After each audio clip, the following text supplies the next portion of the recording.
Hello and welcome to the next video in the series of short introductory and explanatory videos for the All Hell Let Loose rules system for 6mm World War II tabletop wargaming. My name is Charles Rowntree and I'm going to take you through today formation markers and strategic movement. So in All Hell Let Loose,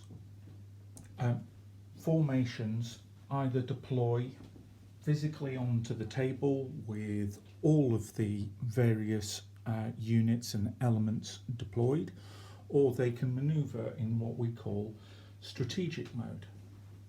This simply represents the fact that the formation itself is moving forward towards battle. The counter that we use to represent that formation is kind of the location of the lead elements of those troops, and generally they're not anticipating that combat will begin immediately.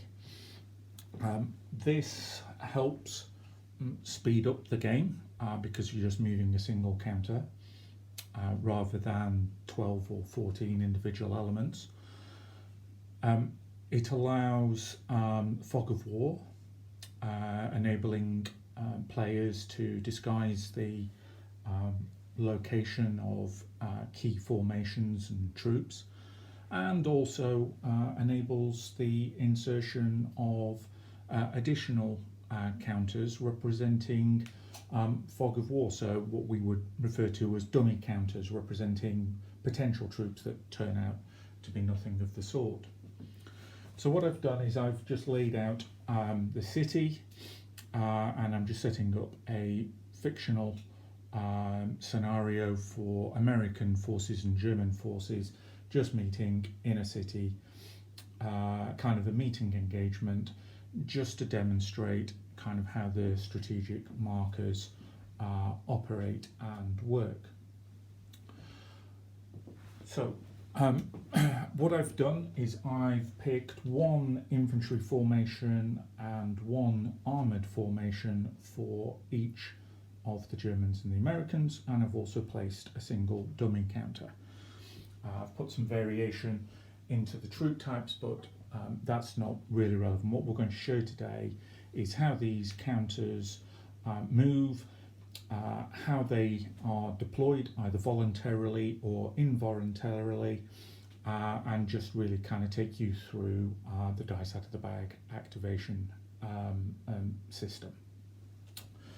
So in order to kind of move a formation, what we have to do is draw dice out of the bag. So each formation that's on the table and any off-table formations that would be eligible, say artillery, they get a dice placed in a dice bag. In this case, we have 3 American dice and 3 German dice, and we're putting this in my rather natty airborne dice bag. So as the turn starts, I draw a dice out of the bag, and the first dice out of the bag is German.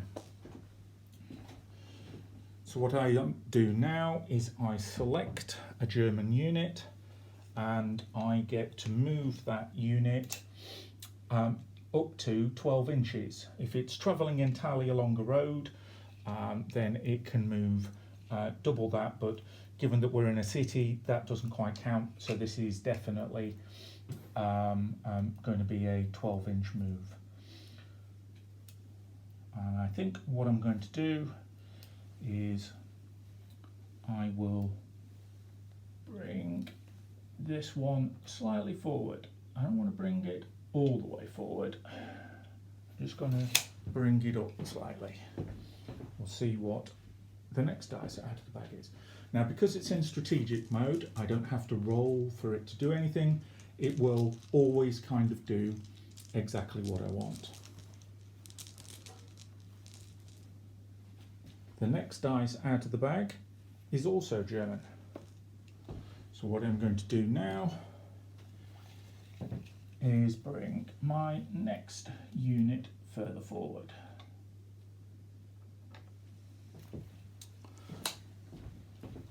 Now, as soon as any of these formations, the counters, get within 12 inches of a enemy formation, then the counter has to be what we call flipped.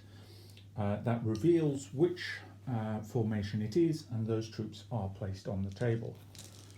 So in a moment we may encounter our first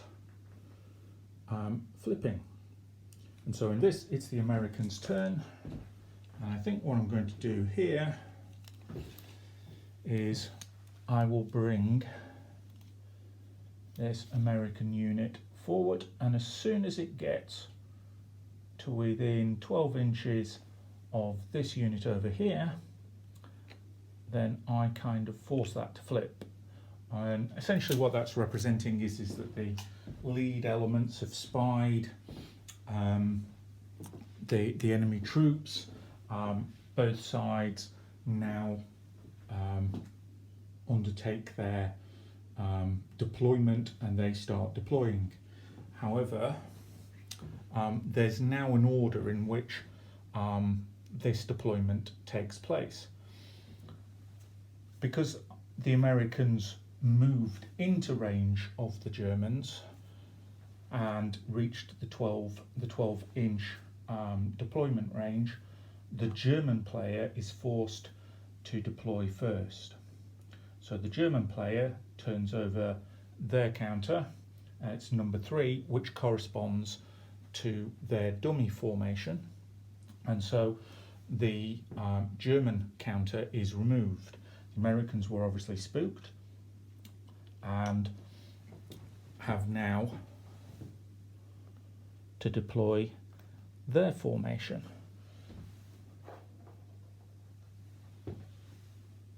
Now, my lead elements from this formation cannot go any further forward than the start from the position of this counter. What I'm going to do now is move my counter and put it under my command unit and move it further back, but I know where I started, so that is where I will go, and the rest of the units have to be positioned within 6 inches of that starting point.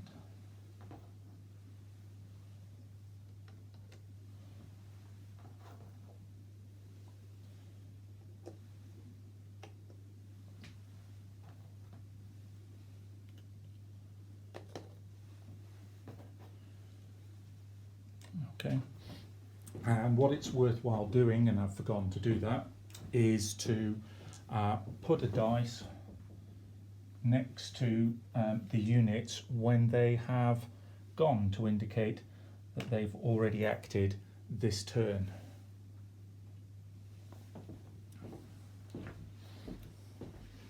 That way nobody accidentally moves anything twice. So the next dice out of the bag is American.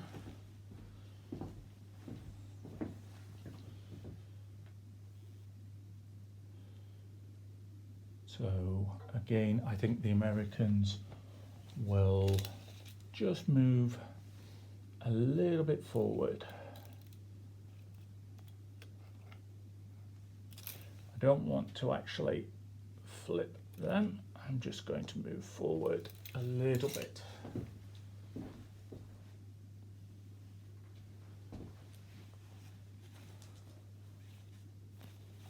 All right, the next dice out of the bag is American, and so I'm going to bring this unit forward here. Now I've got a bit more room, so I think I'm going to push this one quite a bit forward. Again, I'm going to leave it just before that and push that forward. Okay, and again, dice indicating that it's gone forward. And then finally, the last German dice comes out of the bag, and the Germans are going to kind of move forward.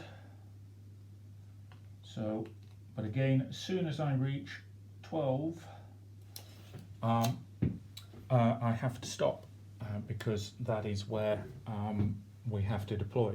So first things first, the Americans have to deploy. So that now becomes the location of my infantry battalion. So I'm going to place this here. I'm going to move this a bit further back, and then I'll just deploy my troops here. Okay.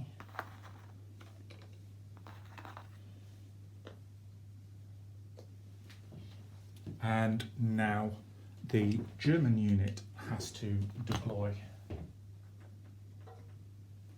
So this becomes a German mechanized formation. And again, I have to place my forward unit there. Don't have much room, so I'll only be putting a couple of stands on the table. But this particular German unit has a recon element.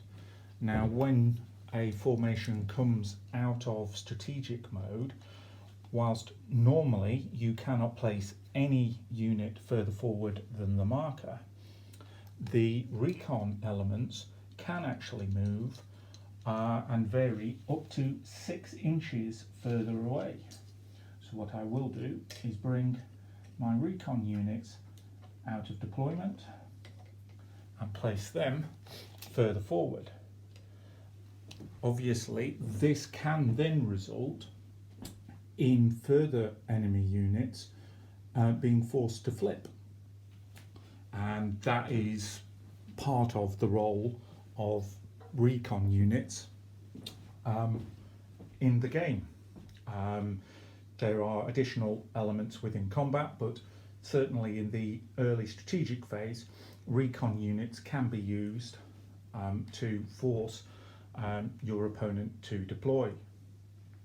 And finally, because both the American units that are actually on the table have been deployed, the dummy counter has to be removed, because otherwise players would just hoard dummy counters right at the back of the battle and never get involved. Now, strategic counters can be targeted, they can be attacked, they can be attacked by direct fire or indirect fire, and once they've taken a certain number of disorder, then you can force an enemy to deploy. So, for example, you can hit them with pre-planned bombardment. If you can see the strategic counter, then you can hit it with artillery that your spotter can call in, and you can slow an opponent's ability to deploy through basically targeted fire. Again, you can assault them. So there are options here. Just because you're in strategic mode doesn't mean that you're invulnerable. The whole purpose really is to really speed early play in the manoeuvring and allow players to get into combat faster with an element of fog of war and deception. Okay, and that really concludes this video. I hope you've enjoyed it. Please hit the subscribe button. And I look forward to presenting another one of these videos shortly. Thank you.